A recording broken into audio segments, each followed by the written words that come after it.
For 4 years, President Donald Trump was the most high-profile user of Twitter and Facebook. Social media is the way to go. I wouldn't be here if it wasn't for Twitter. I've got over 100 million people watching. But that changed after the riots at the US Capitol building. Breaking news this moment. Twitter announcing they are permanently banning Donald Trump from their platform. President Trump has been banned indefinitely from Facebook and Instagram. Some wondered why it took so long. Others denounced what they saw as censorship. But most could agree on one thing. Silicon Valley CEOs should not be the ones making such momentous decisions. Public opinion is turning against these billionaires and their companies as more people begin to ask, how can we build a fairer, more democratic digital future? What is the Facebook exactly? It's an online directory that connects people through universities and colleges through their social networks there. How big do you think your product or your service is? Well, it's impossible to tell. Who knows where we're going next? Social media platforms have reshaped our reality over the last decade and a half. They have connected families across oceans and allowed new political movements to blossom. But they have also facilitated a world where conspiracy theories travel faster than the truth, where it's easier for division to go viral than solidarity, and where the only people with the power to solve these problems are the tech CEOs who helped to create them. Today, with the stroke of a pen, our laws will catch up with our future. We will help to create an open marketplace where competition and innovation can move as quick as light. It all goes back to a law from the 1990s called Section 230. The law said that tech companies should be considered as platforms and not as publishers like newspapers and TV stations. That meant that while you could sue a newspaper for defamation or for publishing illegal images, tech companies were shielded. You could go after the users, but not the platforms themselves. This idea went that these platforms were just neutral online spaces, simply a reflection of society. In the late 2000s, these legal protections helped the new generation of social networks to grow rapidly. But because of Section 230, they didn't have to worry about the legal consequences for how they were changing society.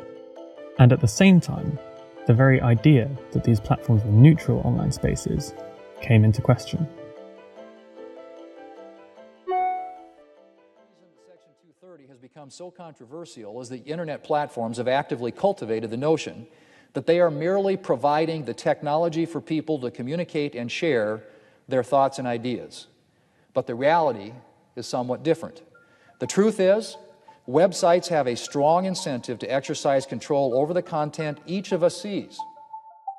Back in the 1990s, if you went to a website, you would normally see the same results whether you were a Texas retiree or a teenager from New York. Most of the time, the newest post would simply appear at the top of the page.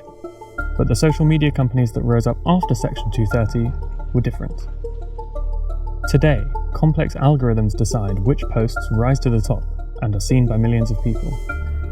These algorithms were designed with one big goal in mind: keep users scrolling for as long as possible so that they see more targeted ads. That's how the new social networks make their money. Only highly paid engineers know exactly how these content ranking algorithms work. But researchers say that one thing is clear: emotions like fear, hatred, and anger are more likely to provoke human reaction. But over time, these algorithms began to influence more than just what we see on our screens. The surge in misinformation, conspiracy theories, and hate speech began to have an impact on society and on politics. Facebook and Twitter have changed some of their rules to crack down on people spreading hate and misinformation on their platform. But Section 230 prevents regular people from being able to hold tech companies responsible for what their users post. And meanwhile, in the halls of power, regulators have been slow to act. There's no precedent in American history for so small a number of corporations to control so large a sphere of human interaction. And where the president in the White House, who threatened to punish the tech companies for perceived bias against conservative viewpoints, the Trump years saw little change in the way the social media algorithms worked. And all this while, the algorithms kept going. Now, public opinion is turning against big tech. On both sides of the Atlantic, lawmakers are preparing to regulate the social platforms. In Europe, officials want big tech companies to be transparent about the way their algorithms work, and face multi-billion-dollar fines if they refuse to alter them to prevent social harms. Wir wollen, dass die Plattformen Transparenz schaffen, wie ihre Algorithmen funktionieren. Denn es kann nicht sein, dass Entscheidungen, die weitreichende Auswirkungen auf unsere Demokratie haben, von Rechenprogrammen getroffen werden, die kein Mensch kontrolliert. And in the United States, where huge new antitrust cases have already been filed against both Facebook and Google, President Biden has suggested revoking Section 230 entirely. I, for one, think we should be considering taking away the exemption that they cannot be sued. Facebook says it would welcome Section 230 reform, and founder Mark Zuckerberg says he's not comfortable having the sole power to decide which content stays and which gets taken down. I think that Congress should update the law to make sure that it's working as intended. But Facebook is also setting up a Supreme Court-style oversight board to rule on controversial decisions to remove posts. A body that Facebook hopes will oversee the company without formal government regulation. Activists say the board is limited in its scope, and it doesn't have the power to change the company's algorithms, nor to change the core of Facebook's ad-based business model. Changing the big tech landscape is not going to be an easy task, and it might take years to find a solution. But it is likely to be one of the most important discussions of this decade, as we race to find answers to conspiracy theories, viruses, and a warming planet.